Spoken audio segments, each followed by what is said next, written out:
The very first footage you saw was taken by yours truly. I am very pleased to be able to tell you that I am now back inside, safe and warm. People have asked me, have you ever seen so much snow in your life? And the answer is, well, yeah, I have. After an entire season, maybe in the second month of winter, third month of winter. Not in a span of 12 hours. Welcome back to Rob's Feed today. This is episode number 101. And I'm Rob Schendel.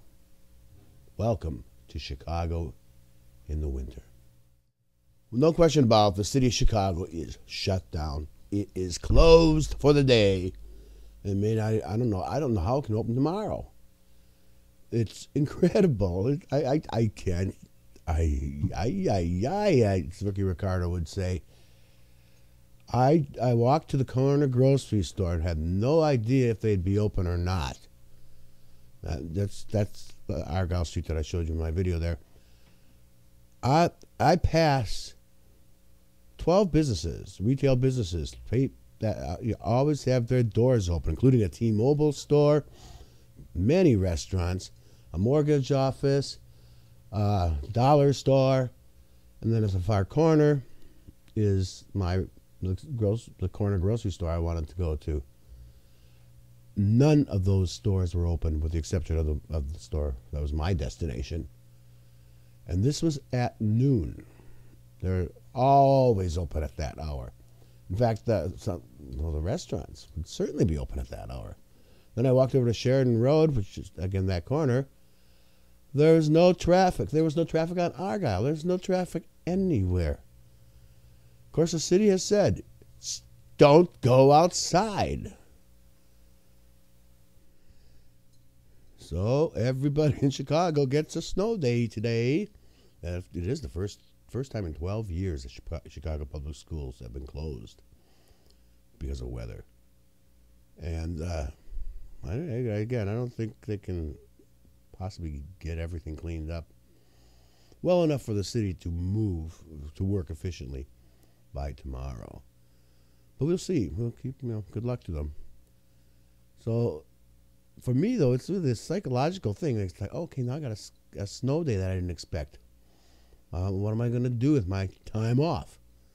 I'm exactly where I would be regardless. Talking to you on this podcast. But I started a project. I've got everything behind me. There's a pile of laundry as tall as the snowbanks out there right behind me. I'm going to rearrange furniture and clean. That is, of course, unless I talk to you for very long, so don't expect this to be a very long podcast today. So I want to mention, well, let's put it this way. I'm sure if you go, and as long as you're home, if you're home today too, and you go and turn on Fox News, some imbecile will be on there saying, see, there's no global warming. Look at Chicago. How can there be global warming? Well, I happen to have studied some information in the last 24 hours, too. I heard what was the cause of this blizzard here in the Midwest. And it is global warming that caused it. So if someone says that to you, you just tell them that the Gulf of Mexico has heated up to such extremes because of global warming that that's hot air evaporated off of it and goes floating around. At the same time, the Gulf Stream is doing that. There's a stream coming down from the north of dry, cold air coming from Canada. And they boomed together, and it all fell right here in the Midwest to such extreme. Yes, this is global warming, or as I prefer to call it, climate change, that is responsible for this blizzard. You know what just occurred to me? Some Christian right-wing nut will probably say that this happened to Chicago and Illinois because God's angry that the governor yesterday signed, or the day before yesterday, signed the civil unions bill. Yeah, right. I told you what happened, why it happened. You know, the civil unions, we are still pleased about that. Although we're a little jealous of the state immediately to the west and a little north of us, and that's Iowa, where they've had, thanks to an Iowa Supreme Court decision, they've had marriage equality for a little over a year, I think, maybe even more. And, you know, the newly elected legislature there, they're not sitting still for that one. They're holding hearings as we speak to try to change that status for their state. So at one of the committee hearings, this brilliant young 19-year-old man spoke about what it was like to be artificially inseminated and raised by two women in a love relationship. Good evening, Mr. Chairman. My name is Zach Wahls. I'm a sixth-generation Iowan and an engineering student at the University of Iowa, and I was raised by two women. My biological mom, Terry, told her grandparents that she was pregnant, that the artificial insemination had worked, and they wouldn't even acknowledge it. It actually wasn't until I was born and they succumbed to my infantile cuteness that they broke down and told her that they were thrilled to have another grandson. Unfortunately, neither of them lived to see her marry her partner, Jackie, of 15 years when they wedded in 2009. My younger sister and only sibling was born in 1994. We actually have the same anonymous donor, so we're full siblings, which is really cool for me. You know, and I guess the point is that our family really isn't so different from any other Iowa family. You know, when I'm home, we go to church together, we eat dinner, we go on vacations. But, you know, we have our hard times too, we get in fights. You know, actually, my mom, Terry, was diagnosed with multiple sclerosis in 2000. It is a devastating disease that put her in a wheelchair, so we've had our struggles. But, you know, we're Iowans. We don't expect anyone to solve our problems for us. We'll fight our own battles. We just hope for equal and fair treatment from our government. Being a student at the University of Iowa, the topic of same-sex marriage comes up quite frequently in classroom discussions. You know, and the question always comes down to, well, can gays even raise kids? And the question, you know, the conversation gets quiet for a moment because most people don't really have an answer.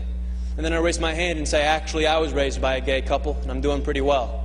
I scored in the 99th percentile on the ACT. I'm actually an Eagle Scout. I own and operate my own small business. If I was your son, Mr. Chairman, I believe I'd make you very proud. I'm not really so different from any of your children. My family really isn't so different from yours. After all, your family doesn't derive its sense of worth from being told by the state, you're married, congratulations. No, the sense of family comes from the commitment we make to each other, to work through the hard times so we can enjoy the good ones. It comes from the love that binds us. That's what makes a family. So what you're voting here isn't to change us.